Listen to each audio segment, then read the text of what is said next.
मतलब कह रहे हैं कि वोट चोरी नहीं, वोट डकैती हो रही है। देखिए, जो वोट चोरी किए वो तालाब में डूबे और अब उनकी पार्टी के साथ वो राजनीति से डूबने वाले हैं। और श्री अखिलेश यादव जी अगर अपने दोस्त श्री राहुल गांधी से नहीं सीखे हैं फर्जी आरोप लगाना, फर्जी पीडीए चलाना और परिवारवाद करना, गुंडों, अपराधियों, माफियाओं का साथ देना, तो यह राजनीति न जंगल राज, कट्टा राज बिहार में चल पाया है, न गुंडा राज, दंगा राज और अपराधियों का राज उत्तर प्रदेश में चल पाएगा। अब जातिवाद और परिवारवाद की राजनीति के अंत की शुरुआत बिहार ने कर दी है।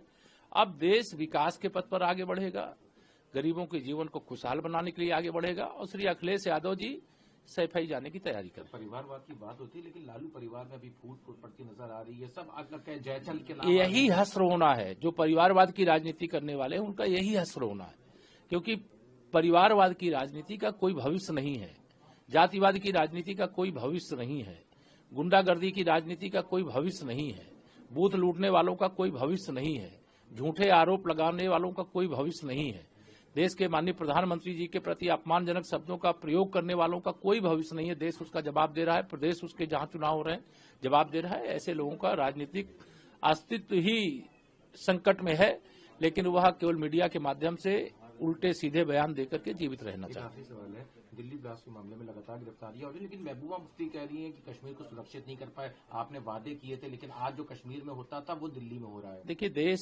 सभी प्रकार के जो हिंसा के कुकृत्य हैं, चाहे वह आतंकवाद हो, चाहे वो नक्सलवाद हो, चाहे वह उग्रवाद हो, चाहे अलगाववाद हो, उससे मुक्त होने की ओर आगे बढ़ गया है। और जो इस प्रकार के रास्ते अपनाए हैं, सुरक्षा एजेंसियां गहराई से जांच करके उनको खोज निकालेंगी।